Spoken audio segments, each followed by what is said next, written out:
Okay, so first of all, I'm really glad that I'm here because I know some names and I build on your work, so it's really amazing to be there, at least like that virtually. We will talk about this Hungarian far-right party. I will elaborate a little bit later on them. And you know that in Hungary, there is this illiberal far-right party in charge with Viktor Orban as a prime minister. So I think it's a very special case to look at. Also, we will just talk about those globally relevant and known conspiracy theories which this far-right political party uses. But our argument is that in their context, these have different meanings. So our main question is how conspiracy theories are domesticated from an Eastern European and in our case, specifically Hungarian standpoint. Yes, so we will talk about the political party, our approach, shows you some examples, elaborate on standpoint theory, and then at the end, we will show you some examples from the election program of this party. So first, let's talk a little bit about our homeland movement. So why do we care about their whatever they say? First, because they are really successful. At the beginning, they didn't get any success in 2019, but in 2022, they successfully entered the Hungarian parliament. Also, recently, it has been found out that they are the most popular party amongst 18 and 29-year-old people. It's 20% of these young people who support them. Their party leader, Laszlo Toroczkai, is a really successful YouTuber and, of course, party leader. He has 200,000 subscribers, and has tons of videos. Some of them have even 600,000 views, and many of them are have English subtitles. So apparently, he really tries to reach out to other audiences too, not only Hungarians. A little bit of history. So this party was founded after an unsuccessful party leadership change in an earlier political party, which still exists but not really successful. It was called the Movement for Better Hungary. So when they split and made a new own political party, they immediately started to form their own parliamentary group and also several own organizations. I think institution building is really relevant there because this is where they will construct new knowledges. So they formed, for instance, their youth group called Our Homeland Youth, or a paramilitary organization called National Legion, and an intellectual hub too called István Fekete University. I will talk now shortly about the decolonial approach we try to use and also what they build on, as I would agree, argue. So what is our argument? We say that Hungary, after the transition in the 90s, was in a deep trouble, and this has a lot of effect on the conspiracy theories they use ever since, so in the past 30 years. So as Gozzi and Orenstein in the recent book argued, even the most successful post-socialist economies, such as in our case Hungary, the transitional recession was comparable to the US Great Depression. So you can imagine how devastating the economy was in the 90s and just slightly getting rebuilt in well, later on. Also, 2009 Pew report, which was particularly concerned about the situation in our case again in Hungary, where there were high levels of dissatisfaction and frustration with the transition process. Pew report said that it could threaten long-term political stability and that Hungary can turn towards illiberal democratic policies. It is also important that in Hungary and many other countries, fewer than 50% of those surveyed prefer democracy over other forms of government, which means that we may have some problem. Satisfaction, on the other hand, has become a lot better in Hungary. So it went up from 8% to 47% between 2009 and 2019. So Viktor Orban is in charge since 2010, which means that he's quite a successful political actor. Yes, it is also very interesting for us that at least according to some scholars, Eastern Central European countries function as dependent market economies in which the most fundamental financing decisions are not made in the region itself, but in Western Europe and the US, which is in itself can be understood probably as a conspiracy theory. What is even more fascinating, what Manuela Buatka says, that after the collapse of the Soviet Union, the civilizing mission targeting Eastern Europe has meant to catch up with Western societies. And this kind of narrative is now, as we say, is dealt from far-right power. So what they say that we don't want the civilizing mission, we don't want catching up with Western societies because we have our own culture. We don't need to copy anyone and run after them. Also, Zoltán Ginelli argues that the institutional approaches on Orban's politics are geographically unreflective, and they just reproduce these typical East-West dichotomies and local self-colonizations. So he says that we should be aware of this. He also argues that Orban is revitalizing anti-Western nationalist victimization against both post-socialist neoliberalization and the European Union, while he draws up a civilizational racial demarcation against the global periphery.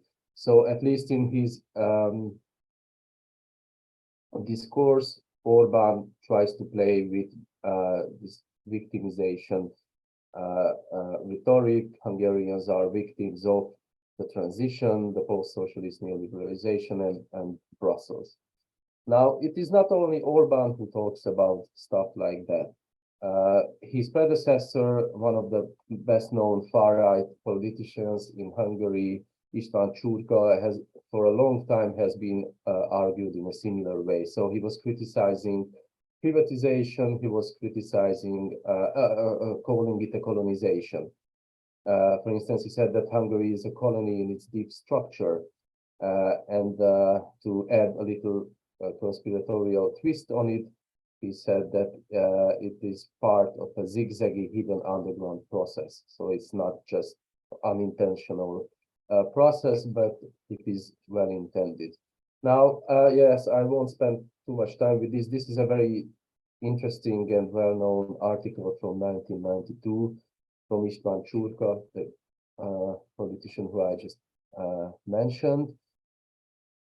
So in 1992, he already talked about the big Soros empire, talking about George Soros and his allies as part of conspiracy theory.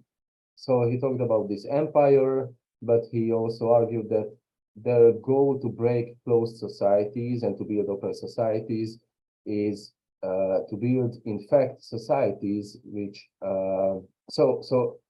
closed societies are which build on national values and traditions, ethnic specifics, and this is what George Soros and his allies try to destroy.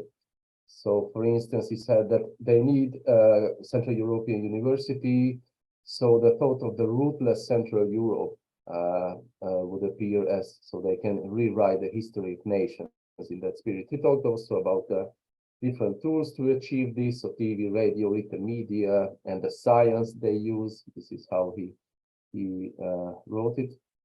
He also talked about, in this very long article, about Americanization, the aggressive ads they use, so people will feel that their that environment is not even like living in Hungary. So you'll see, I don't know, English words everywhere and English or American trademarks, etc.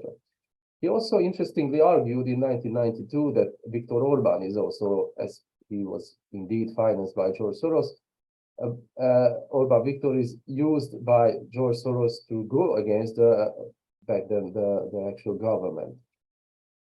So I will ask Rob to continue from here, please. Yeah, just quickly, I'll let me go through this our position on the standpoint theory, and then I want to summarize the standpoint theory piece that we put in here as well. For us, this particular thing about standpoint theory provides us with a way to think about these conspiracy theories and the inner logic itself. So our point is that we want to take seriously the claims themselves. Standpoint theory tells us how to actually then develop this argument a little bit further, and it's a good thing to hang this conspiracy theory on, and I say conspiracy theory in quotation marks. Our point here is that there's a very specific Hungarian-speaking standpoint that this epistemological position tells us that everyone knows. So this is, again, this kind of idea about conspiracy theories and conspiracy theorizing. It is something that everyone knows immediately. So in this context, there's no doubt that Hungarian speakers have a particular epistemological position and a way to resist their second-class position in the EU. Attila, can you go one more slide, please? Yes. Thanks. This is something common to all Hungarian speakers. So while they may not agree, they know. This is a claim to say that there is this kind of particular natural order.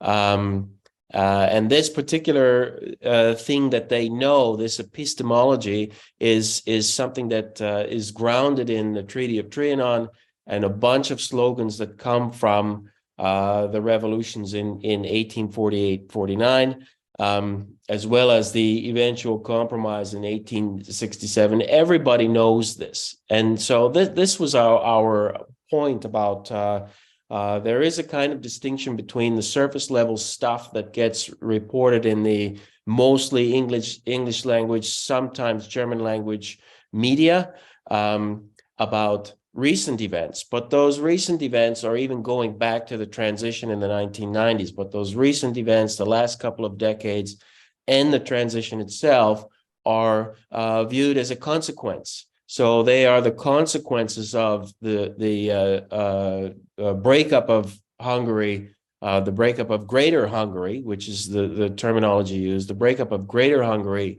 in the 1920s in Trianon. It's not just the immediate couple of decades. These greater forces that have been at work, the so-called, Western powers taking apart a competing empire, go back to this idea of the 1920s.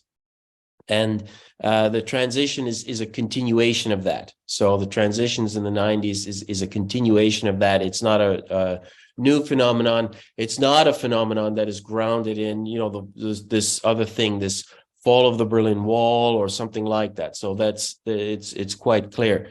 So the idea here is that, and I just want to emphasize this, the idea here is that if you meet a Hungarian speaker from anywhere in the world, anywhere from, people who grew up in Chile, people who grew up in Canada, people who are part of this kind of diaspora, the connection here, the Hungarian language already connects this assumed set of knowledges, and that assumed set of knowledges is this position that we're trying to use, and this standpoint theory helps us to explain that, I think.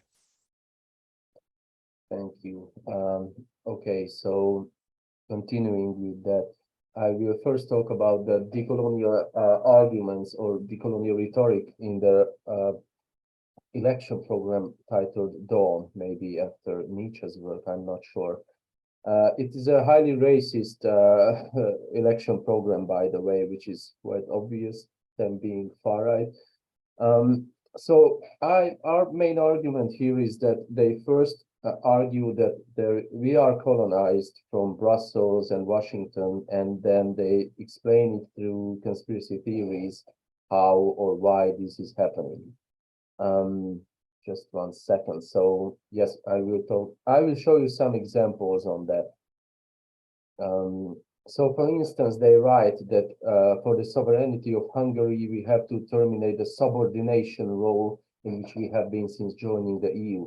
Serving the interests of the USA and the European Union, more precisely the globalist interests, Hungary has also slavishly and uncritically joined those economic sanctions against Russia, which are very harmful to our country. Now, of course, many far-right politicians argue in a similar way, but as Rob also has said, the specific Hungarianness here goes back to at least 1 century, but even before the break with the in the also Hungarian Empire, different arguments for and against it, and then the Soviet Union, and then the transition are all part of these.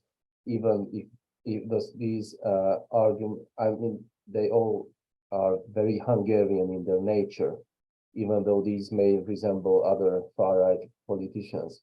So they also argue for Huxit, which is the exit from European Union by Hungary. So they say that the attacks on the attempts to strengthen nation states in the past few years and the aggressive process in which the EU's globalist leadership wants to melt Europe into a globalist empire instead of nations currently shows that we need to prepare in the 20s of the 21st century for a life outside the EU. There is this argument also, so what is the alternative for the European Union? And they recycle this very old idea of the Intermarium Alliance, which is a huge alliance from the Baltics down to the Balkans, as I remember. So they say that there should be this strong alliance in order to balance between the West and the East, retaining the independence of these countries, which would be part of the alliance. So they are talking about this counterbalance for the attempts of the globalist leadership of Brussels and to the complete replacement of the European population to a mixed empire society. So here, of course, they talk about the great replacement, which we will mention a little bit later. They also talk a lot about economy. They talk about, so they write about multinational corporations. Here they argue that they have taken out their profit from Hungary for years and that they should do something against that. They also write that Hungary's competitiveness cannot be that our salaries are low. Colonial point of view needs to be replaced by the politics of fair salaries. Okay, brainwashing, of course, comes up a lot of times. Opinion terror as a word. Do I have time? Just some more. Opinion terror as this word comes up. They argue for a national Christian culture which is attacked by those who want some globalist agenda. They talk about unnatural theories, and in the latest quotation, you can see an example for that. So they say that we exclude that any works containing LGBTQP, here P stands for pedophilia, propaganda can be supported with public finance, which has unfortunately been performed by the Orban government as well. So as you can see, and it happens quite a lot, they try to argue that even Viktor Orban is part of a huge globalist agenda. So this is the last part about the conspiracy theories we can find in their program. By the way, the program was also published in English, but it's a shorter version, so I had to translate some of the stuff from the Hungarian original version. So yes, some examples then. First, this is yes. So not only did this media power keep the political, but it also served loyally in the liquidation of Hungary as well. So again, they talk about the transition when many of the Hungarian capital was just it just disappeared, bought up by Western Europeans. The multinational corporations flattening everything have supported and still support this media with huge amounts. So mainly they argue that there is this conspiracy between the multinational corporations and the local media. It's also specifically Eastern European, or more precisely post-Soviet, that private media didn't exist, only around the beginning or most likely the middle of the 90s. So it's quite a new phenomenon in these countries to have private media and to deal with that. So they also write that it is not only that this media octopus has participated in suppressing the Hungarian national sense of identity, but the almost complete liquidation of the Hungarian national economy could not have succeeded without it. Yes, again, they talk about the giant corporations and bank dynasties, and they argue that governments eat off their hands. They have the real control instead of the politicians who they own. That's quite well known. These grouping in such non-public organizations similar to Bilderberg Group created the World Economic Forum. Its president, Klaus Schwab, referring to the pandemic, has declared the Great Reset in July 22. So, of course, this is something we all know, and it is very specific. And as you know, Viktor Orban wasn't against so he was not like some other right-wing populist far-right politicians, like, for instance, Jair Bolsonaro. He argued for vaccinations, he was for lockdowns, etc. So he created this ground for this far-right group to attack even him in some of their videos and other arguments. Here, okay, they also talk about the previously planned economic political process, like the COVID protocol being part of this World Economic Forum, so that's again very well known. But they also say that the same was done by the Hungarian government, and even more loudly and aggressively by the left liberal globalist opposition. So they try to build this case that they are this third way of politics. They also fight against the Hungarian government, so Viktor Orban, but also his own opposition. So they are the opposition of everyone in a way, and conspiracy theories are, of course, serving this case. Okay, this is the last one. So here the picture is not only for fun. I think it's very interesting, because when it comes to great replacement theory, in many Western European countries, we think of different refugees from usually non-European countries. But many Eastern European countries consist of a large Roma population, and this case is so. This is, of course, something which is discussed a lot by local far-right politicians. So on this picture, you can see this text. It says that we can become gypsy land. So they use this term here. So in their program, of course, they talk about this globalist empire pushed to colonial course. They talk about the United States of Europe, which is, of course, a danger to nation states. And they talk about the mixed population dreamt by the Austrian-Japanese politician and philosopher Rudolf Kalergi. So, of course, we know the Kalergi plan. We talk a lot about it. But then I think that it's very specific, well, in this case, not only to Hungary, but to other Eastern European countries too. The Roma population, which is a racial issue for them. So the final part here is that the objective is the complete liquidation of the European nation states and thereby the opposition. The population of brown skin established by molding the faceless and ruthless peoples of several continents would be an excellent slave of the globalist fears actually directing the European Union. So I think that they play with different enemies, and I didn't show any quotations, but in their program, they write a lot about Roma problems, segregation, violence, policing, etc., etc. So there may be some good conspiracy theories coming out from there too. And I think that we are done. Yes, thank you.